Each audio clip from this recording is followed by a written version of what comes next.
Hello మచాస్, welcome to your YouTube channel. ఈరోజు చేసి మనం ఐఎల్స్ కంటిన్యూషన్ పార్ట్ లాగా రీడింగ్ గురించి మాట్లాడుకుందాం. సో ఐఎల్స్లో ఫస్ట్ లిజనింగ్ అయిపోయిన తర్వాత నెక్స్ట్ పార్ట్ రీడింగ్ అనమాట. దీని టైం స్పాన్ వచ్చేసి 1 hour ఉంటుంది. ఈ 60 minutesలో మీరు 3 pages చదివి వాటికి ఆన్సర్ చేయాల్సి ఉంటుంది అనమాట. సో డిఫికల్టీ లెవెల్ కూడా పెరుగుతూ ఉంటుంది అనమాట, 1, 2, 3 లాగా. సో మీరు ఫస్ట్ ప్యాసేజ్ని 10 minutesలో సాల్వ్ చేస్తే బెస్ట్.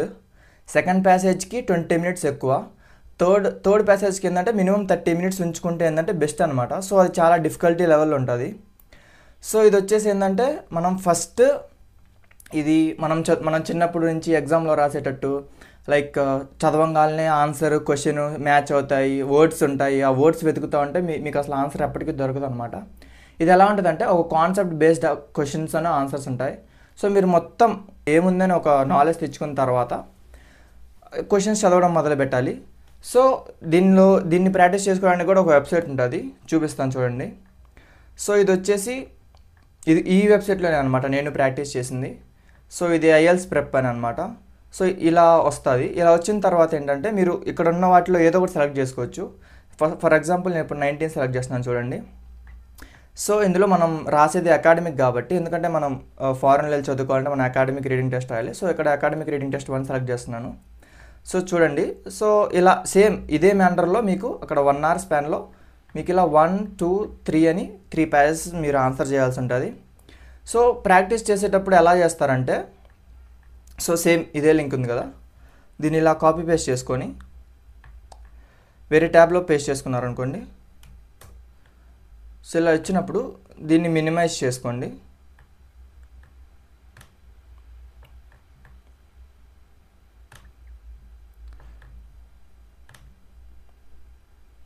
సో దీన్ని మినిమైజ్ చేసుకుంటే మీకు క్వశ్చన్స్ అను ప్యాసేజ్ పక్కనే ఉంటుంది. మీకు ఎగ్జామ్లో అయితే డైరెక్ట్గా ఇలానే ఇచ్చేస్తాడు. మనం ప్రాక్టీస్ చేస్తున్నాం కాబట్టి మనమే ఇలా సెట్ చేసుకోవాల్సి ఉంటుంది. సో ఇప్పుడు ఫర్ సపోజ్ ఇలా ఫస్ట్ ప్యాసేజ్ ఉందనుకోండి, ఇలా first true, false, not given అని 3 ఉంటాయి. చాలామంది ఫాల్స్ అండ్ నాట్ గివెన్ దగ్గర కన్ఫ్యూజ్ అవుతూ ఉంటారు.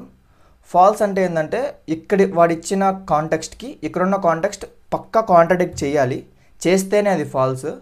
నాట్ గివెన్ అంటే ఇక్కడ ఒక క్వశ్చన్ ఇస్తారు కానీ అసలు దాని గురించే ఈ ప్యాసేజ్లో ఉండదు. సో అది నాట్ గివెన్ అనమాట. చాలామంది ఇక్కడ మిస్టేక్ చేస్తారు. సో దీన్ని కొంచెం జాగ్రత్తగా చూసుకోండి.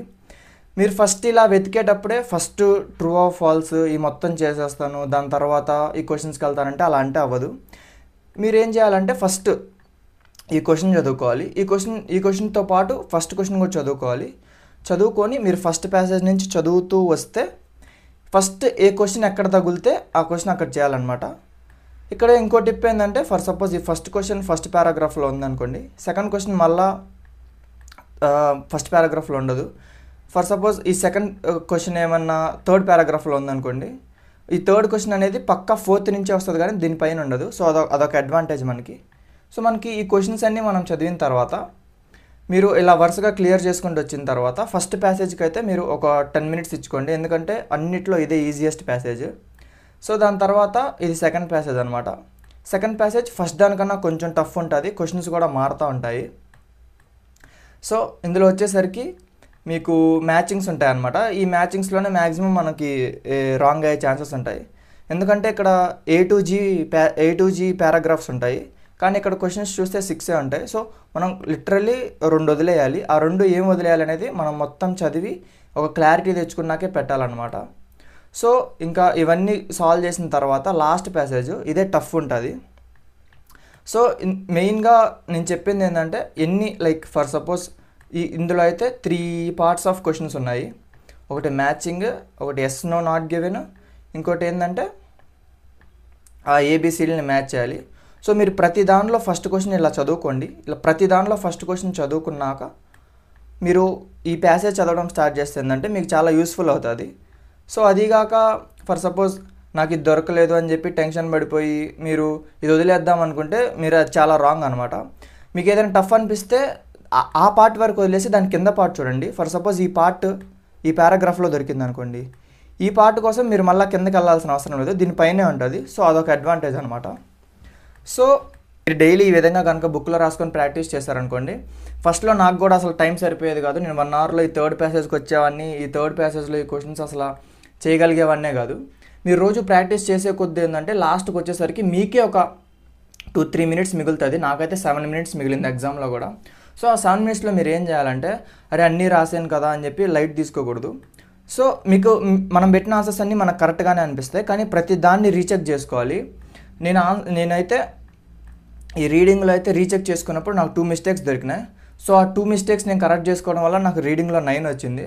సో నేనేం సజెస్ట్ చేస్తానంటే ఒక్కసారి మొత్తం రాసుకున్నాక మీకు టైం మిగిలితే పక్కా అన్నీ రీచెక్ చేసుకోండి. ఎగ్జామ్లో మీకు ఇంకో ఆప్షన్ కూడా ఉంటుంది. ఇట్లా ఫర్ సపోజ్ మీరు ఇక్కడ సెలెక్ట్ చేశారనుకోండి, దాన్ని హైలైట్ చేసుకునే ఆప్షన్ కూడా ఉంటుంది. నేనేం చెప్తా అంటే మీకు ఆన్సర్ ఎక్కడైతే దొరికిందో ఆ పార్ట్ వరకు హైలైట్ చేసుకొని అలా పెట్టుకుంటే లాస్ట్లో మనకు చూసుకోవడానికి ఈజీ అవుతుంది. సో అంతే, మరి మీరు కానీ ఈ టిప్స్ అన్నీ ఫాలో అయ్యి ఇలా ఈ వెబ్సైట్లో నుంచి ఇలా ప్రాక్టీస్ చేశారనుకోండి, మీకు కూడా పక్కా నాలాగే 9 వచ్చేస్తుంది. అంతే మరి ఈరోజుకి.